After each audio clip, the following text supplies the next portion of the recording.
Well, hello again, everyone. Thank you very much for being here with us today as well. And without further ado, it was mentioned yesterday in a lot of discussions, and it's obviously something that we talk about a lot, how important the people are, the personnel, the staff. And obviously you have so much experience with that.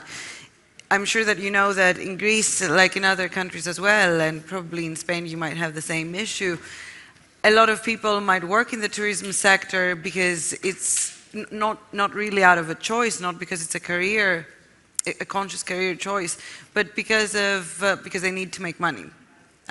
It's a solution, but not something that they would choose if they could.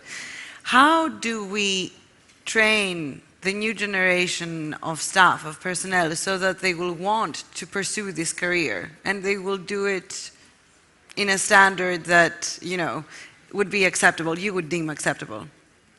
Thank you. It's a pleasure to stay with all of you here today. I think the first point is to think a little about these figures that they are showing, and Nick was very clear.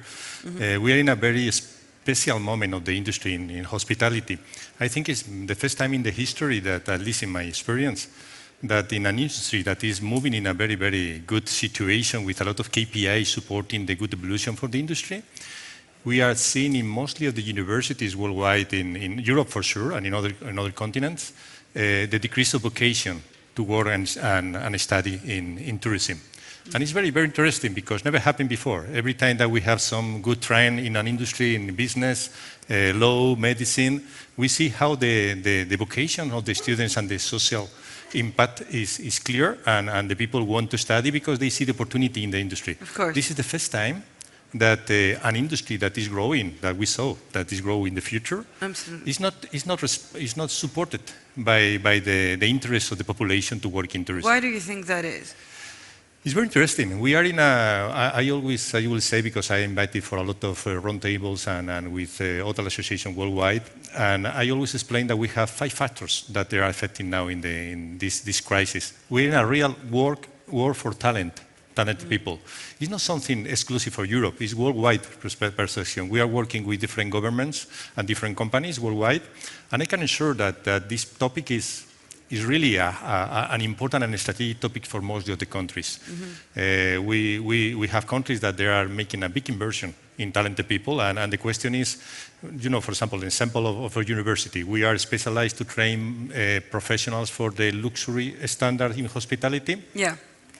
And we evolved from three offers before COVID per student in average, and now we have 5 offers in average per student. That means some of the students that have 8, 9 offers per person, another 1, 2, depending on the quality of the students and the needs. And that means it's really, really critical. We are not capable, and you saw the figures this morning in the situation of Greece. Yeah. Greece is the second country with more problems in the future to take talented people to cover the needs of the industry. Absolutely. There is so much demand and not that much supply. But could it also be because it's not a very appealing sector, in the sense that the wages maybe, the hours are long, maybe the wages are low, it's not a very appealing career path. Maybe it was better in the past. Yeah, it's true, but it's very, very strange, the situation, because at the same time, at least in the position for the management, the salaries they are increasing, and we see in the market. The investor funds, they are putting money in the industry, and that means there are a level of professionalization that is calling more people with a better level of salaries and better opportunities for the job. But I think that might be key, because you said in the positions of the managers. In order to reach that level, though, you need to be motivated enough to stay in the sector and to work, you know, through the ladder, or up the ladder. So how do we motivate the young people of today to stay in that ladder? Or maybe it has to do with employers as well. Maybe it's not just an issue of their motivation. Maybe the working conditions should be better, no? For sure. Work condition is one of the conciliation of the job position is very important for some of the people. And the young generation is very interesting, because in my last roundtable with the vice president of the big companies in hospitality and hotel management, all of them, with not a section, they recognize that they have to change the protocol and the process of the recruitment, and they change the way to approach the candidates. They don't speak about the money, the future, how is the salary. They spoke more about how they can match the personal interests and the personal dreams of the candidates. The new generation, they are thinking more about connection of emotion, but this is something that we have in the industry. For example, mostly of the universities, they are losing people interested to work in tourism. In our case, we are growing in double digit, but the approach is different because you promise to the people, guys, come to this industry. You're interested to really make a profession based in people and making people happy around of you. This is the right approach. It's very interesting to see how the different companies that are approaching the process of selection. Some of them recognize that they are not speaking also about money during all the interview. And it's something that never happened before.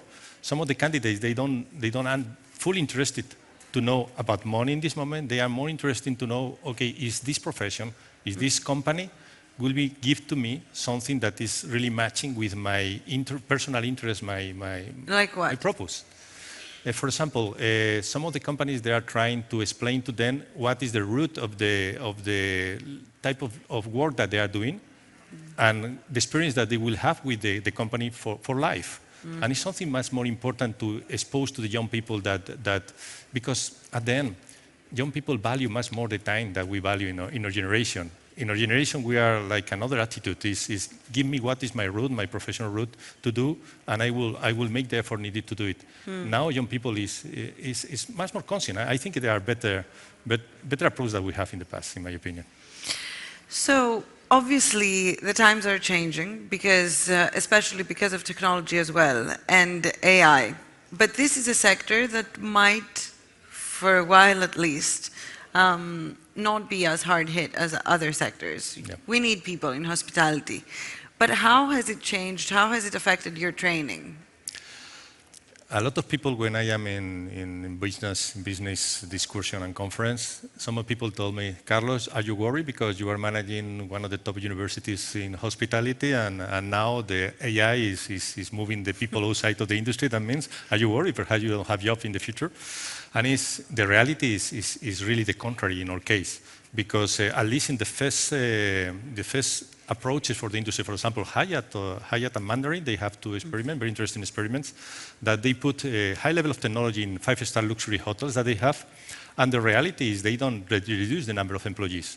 They change the functions of the employees. For example, all the basic tasks that the employees are doing in these luxury hotels that technology can cover, they cover by technology. But the employees that they have, they need to give more value to the customer. That means the reality is the top hospitality companies, the top hotel companies worldwide, they are using these efficiencies by technology to really give more value to the customer and increase the fees and give more value, more differentiation to the competitors. But how would you describe this extra value that they're giving to the customers? I mean, what are they doing that the staff in luxury hotels right now are not doing? It's a very good question. Imagine one practical example. If you look 20 years ago, when you are discussing about technology was something that only the big companies can afford. That means if you have big capacity to take data, to link the data, to even invest in some technology in the hotels. Now, mostly of the technology is related with software and AI. Software and AI is like a commodity today. Yeah. All the little hotels and the little companies can take the same level of technology, basically like a multinational company. That means in the moment that technology starts to be a commodity, if you are a top brand that you want to charge triple price for your room based on your brand value, what is your point of difference with technology? People is very confused with that. People think technology is giving something that changes the importance of the people in the companies. And we are experiencing fully the opposite. We are one of the two most important universities in the world. A lot of companies that are coming to recruit people. And one point of attention to all the people here for hoteliers. More companies, they are coming for extra area of the hoteliers to recruit people in our industry. 30% of the students that they are graduating in our school, in our university, they are moving for companies not related with hotel and tourist digitally. Louis Vuitton, Cartier, Qatar Airways, investment banks, a lot of companies, they are giving the value of the professional that they are working in this industry because, and this is another factor, but for example, before technology, now it's a commodity. In the moment that technology is a commodity and all the big players and small players can afford the same level of technology, what is the big difference that Mandarin Oriental, Four Seasons, that we are providing, we are the main provider of value to them, we can differentiate to them?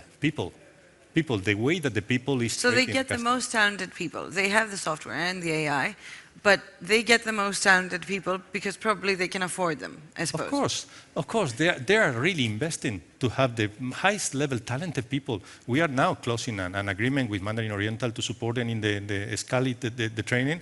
We are also supporting with Saudis, Emirates governments and other governments and emerging governments to all support in SCALI the level of the, but luxury sector. The only point of differentiation is not, technology is a commodity. People and the value that they use the technology, for example, luxury hotels, the inversion in technology is not because making efficiency, reducing the number of people, it's to give to their people more capacity to really impact heavily the experience of the customer. What makes a very talented person in that sector? What? Because you're saying that there is, scarcity in having very talented personnel in the hotel business. What makes someone very talented? Very good question and very difficult question to answer, honestly. The former General Secretary of United Nations Tourism, a very good friend, Taleb Rifai, told me one day in a coffee one sentence that for me was very important to understand. He told me, Carlos, you know what is the challenge that you have in education in tourism right now for the future? He said, you need to manage and train the people for managing uncertainty. And it's totally true. The main difference that is making a right talented people now that the companies they are fighting to take, and we know because we are training this type of talent, is people that have an ideal combination between two things. Understanding that this is a business from people to people, that means, and I will explain with an example. And second, have the capacity to manage the technical things of the industry in an uncertain scenario. So, for example, manage the technology, manage the innovation, be agile in the decisions that before was not needed, but now you need to be ultra connected with all the stakeholders and competitors. Let me put an example to understand how important is and how complex is the new profile of the professional that the top companies are looking for now. I always make the same question for the top managers that I have interviewed in the campus. And one of them was a CEO of one top company with multimillionaires people there. And he told me, Carlos, I asked them, what are you looking for in 3-4 years to recruit? And he told me, Carlos, I have multimillionaire people with a lot of money that they come to my company in some moments because they want to feel treated like a friend. Because they are super tired about this. They want to feel treated like a friend. But the same people, next day, this day is coming alone, is coming to enjoy, is coming to feel like a group of friends with you, and you need to treat him like a friend. But next day, the same customer, the same person, is coming with his wife, with his lover, with his partner, whatever person, and for some reason, this same person wants to be treated with a high level of distance and respect. And he told me, you know what is more difficult for us? First, to recruit people and managers that know how to identify and connect with this need of the customer, and after that, to be capable to adjust and adapt himself and their teams to cover the needs of this customer. How long have you been in this sector? I was 30 years working in managing universities and 15 years focused in the tourist sector. So in all those years, what do you think has changed? Why has it become so much harder to find this type of talent for the interpersonal relationship? Another example, to the people understand this big change. When you go for top luxury hotels and top luxury companies before, the companies have protocols, very clear protocols, and also in the protocols at that time, 20, 30 years ago, they also put in the protocols how to identify the level of the customer, type of customer, and how to trade them. Now, for example, if the customer is coming with this type of clothes, if the customer is coming with this type of car, if the customer is reacting in this type of way, you can identify in this profile, and you can react and put this protocol. All was more clear, more defined, not big changes. Excuse me, can we get some quiet, please? Sorry. And no problem. Thanks. And at that time, it was much more easy to identify all the profiles and put in place the protocols, and the employees only need to understand and follow the protocols. Now the world is much more difficult. You can have a boutique hotel in front of a luxury super brand, top brand in a same city, and they are charging more price because they are connecting better with the emotion and the experience to the customer. How you can manage your employees and your managers to really not only manage, only train the people to be capable to have this type of empathic connection with the customer, understand and adapt themselves to the needs of the customer. Yeah, can that be taught? Sorry? Can it be taught? Can you teach someone? Yes, it's the most difficult thing. For example, in our university, we have something that is unique, and not all the universities worldwide have. Different things. For example, I always say to the people that Le Rose is like a mixture between military academy, wow. luxury resort, and university altogether. If you have the chance to visit our campuses in Switzerland, Spain, or Abu Dhabi in this moment, you will feel we have 8:30 in the morning. We have all the students for the first years in the line, like an academy, military academy, and we pass a revision of all things is super perfect. It's super rigid and structural. But at the same time, we oblige the future professionals, the students, to do voluntary service compulsory. I think it's not very logical to do voluntary service compulsory, but have some logic. Because the first thing, we have people with big families, top families in all the world, and the most important thing is they understand they want to work in an industry that is hospitality, that is serving people and making people happy around of you. Of course. And they need to understand the value. It's not only for money. We oblige them to do voluntary service experience because they need to understand the value to support people for the beauty of supporting people. Yeah, well, I don't see how it's great on paper, but how can it be transmitted? For example, last night we were on the same table with the manager of a luxury and legacy hotel in Athens, and he was saying how there are the same people who have been working there for 20 years, and every day they show up at work with the same ethic and with the same willingness and desire to really be their best selves. And other people were saying on that table that it's just not something that can be built when you work in a hotel for 6 months and then another one for another 6 months, like the next summer. So I suppose that this also affects the workings of each luxury hotel if you don't have permanent personnel. But how can you instill that drive to the staff? Or the prospective staff? It's very, very question and difficult to even manage by the hotels. But in my opinion, the key factor is you need to build a very strong culture. Your culture in your company and very solid culture. Because in the moment that you have a solid culture in the company, even the rotation, if it's in a very reasonable percentage, it's easy to adapt to the culture and assort to the company. I always said, when you, and I visit and I have conversation with a lot of multinational companies, and I can perceive quickly who is building the right strong culture or not, because when you have a right strong culture, even if you have a rotation, the new employees that are coming, and the proper group of people and employees instill the culture very quickly, and if they don't react in the right way and they move in the right way, the proper culture of the company expel them. They leave the company because they are not feel comfortable. The question is how to build this culture, how to maintain this culture, and obviously there are a lot of techniques, a lot of approaches different depending on the type of company, the type of customer, but the key factor is that if you, for some reason, you don't have a strong culture, as more stronger culture that you have, more percentage of rotation or big rotation you can have. If you have a weak culture, big rotation is a drama because you cannot maintain the quality. So can new legacy hotels be built even if they're not part of, a huge chain? Yeah, I saw a lot of cases of little business companies that they are making a remarkable performance, even better than the big top brands. Thanks because the leaders understand how to build this culture. We are working supporting people, companies doing that, and it's very interesting. For example, one, I don't know, say the name, but one important company worldwide try to build this culture, and in some moments they realize one simple thing. When they try to build internally, they have a lot of resistances. When they have an external player, like we are or other people can be, and motivate for external that they have the reputation, people perceive this type of feedback and this type of push in a much more respectful way, and they transform quickly the evolution.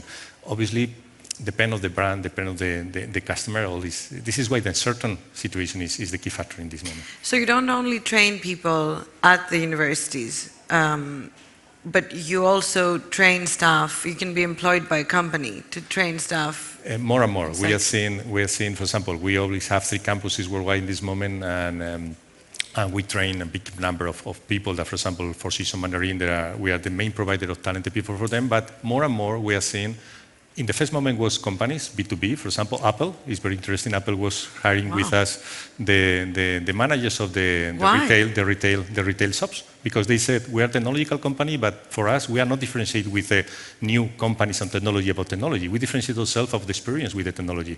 We want people that have how to manage hospitality to lead the experience in the shops that we have, in the retail shop that we have in Europe. And with Louis Vuitton, Cartier, a lot of companies, not on the hotel. But more and more, we are supporting companies also to really escalate the level. For example, one important company hired us to escalate the level of luxury standard for 10 of the hotels. And it was a very interesting project, but that we start with that, but now they are not the companies, now they are the governments that is more interesting. This factor and this situation is a battle between the countries for talented people.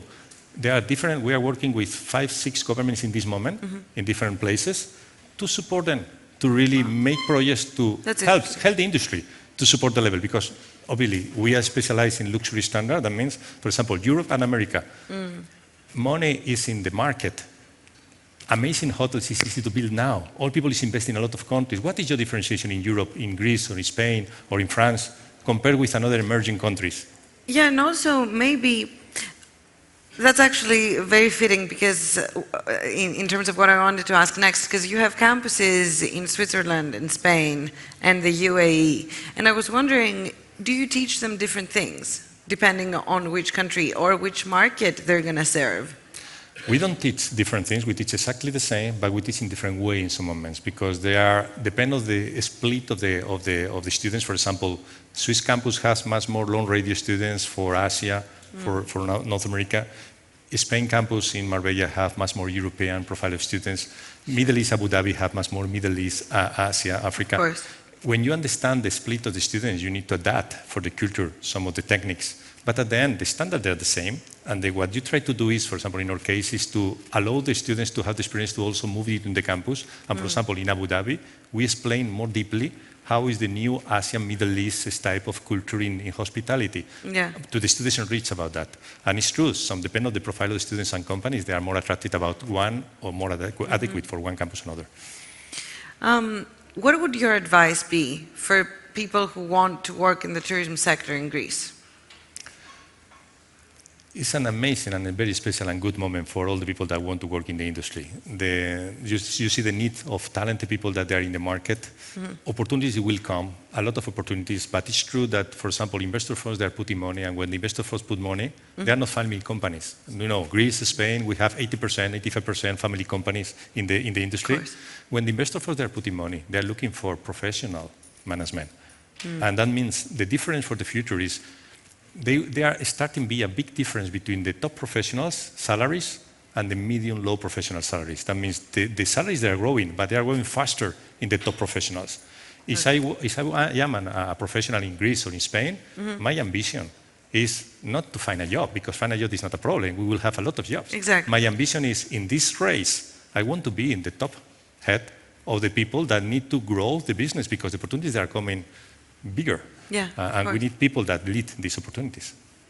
And why should someone, choose this career path? Why? Yeah. It depends on what you love in life. If you love in life to make people happy, this is an amazing industry. This is part of the approach that we need to do as an industry.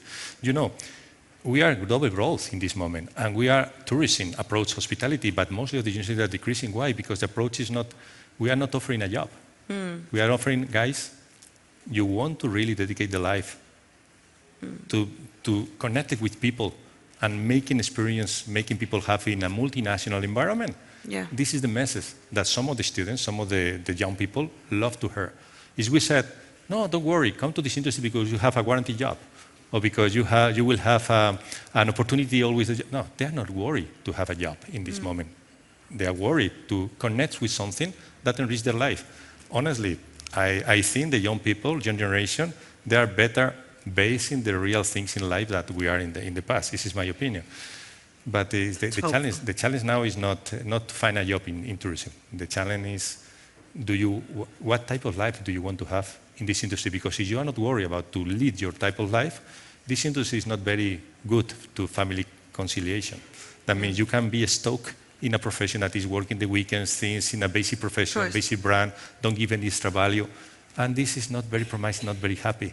No, you cannot make very happy the people. But again, I suppose this goes back to the employers. In order, I mean, a person might want to help people, but the conditions, the working conditions might be so tough that make it not worthwhile. So what would your advice be to Greek employers? To employers here in Greece, where there is, the season is expanding, there are so many, the sector is rapidly growing, more and more and more and more, so it's a bit hectic. What would your advice be to employers? My advice, at least in the experience that I see in the companies that, in my opinion, they are doing the best in this approach, a lot of companies now, they are changing the way they approach to offer and managing the employees. For example, they are not approaching the employees only to guarantee that you have the salary, the condition. They are approaching the employees to even discuss with them and understand what do you want in life. Because it's a conversation. They are personalizing the experience. Yeah. You need to personalize the experience also of the employees. I make a very simple question. Normally, the other day in Lisbon, I was invited by the Hotel Association of Portugal. Every year, they invite me to give the quote about what is happening in the world. And I make a question to them. There was 600 managers of hotels in Portugal. And I say, guys, I'm sure, I ask you, how many of you do you have a marketing plan to attract your customers, your tourists? How many of you do have a marketing plan, budgeting, all the things prepared? And all the hands raised. Okay, mostly of them, practically all of them. Can I ask you, we are discussing here a lot of time about the problem of talent. You recognize to me that you lost 30% of the people during the pandemic, 30%. And some of you, even in the coffee, you recognize to me that you stopped part of the outlets in your hotels because you don't have enough people and trained people to maintain. This is a critical problem for your business continuity. After this discussion a couple of years before, that is not new for you because I explained to you a couple of years before, how many of you have right now a proper plan, a strategic plan to recruit talented people and to expose in a marketing way your value to work in your company? 5, 6 hands only. And for me, this is the question. We are looking about the people and the talent in the hospitality still now like a basic need that is not strategically important. Exactly, because there is so much demand. I feel like there is not real effort to make it very, very appealing for someone to work these long hours and to build a career out of it, not just to fill some gaps. So your advice to employers would be to, Yes, companies, they are changing the strategy. For example, they are organizing much more interaction between the employees, even with the families. They are also offering the employees to even stop their career, their position for some moments, to experience another experience in the company, in another position, to enrich their value, things. They are not thinking also about efficiency, maximum efficiency, to say, okay, this guy is they know how to do these things, okay, I will scrooge him until he died. No, this is not the mentality now. The mentality is, I want these talented people evolve with me and be happy with me. I need to perhaps reduce a little efficiency with him because they will give me much more if I think on him personally. Obviously, it's an inversion, but at the end, what is more costly? To dedicate this effort with people that is in your, the American Association of Hotel Management, they make a report 2 years ago, and they assume that in general, the industry, every time that you lose a person, the cost is around $7,000 for losing the person. $7,000 average, including 3-star, 2-star, 4-star. If you go for luxury, the other day I was speaking with another manager in luxury standard, and he told me, I think in our case it's even $15,000, $20,000 in average that you cost one person that you rotate and lose. Guys, it's much more cheaper really to invest properly in the people in the right moment. I think that's good advice for managers everywhere, no matter the sector, not just the tourism sector, that people that work for you should be happy with you and that you should invest in them. And with that, I want to thank you very much for being here with us today. And thank you very much for listening. Thank you. Bye-bye.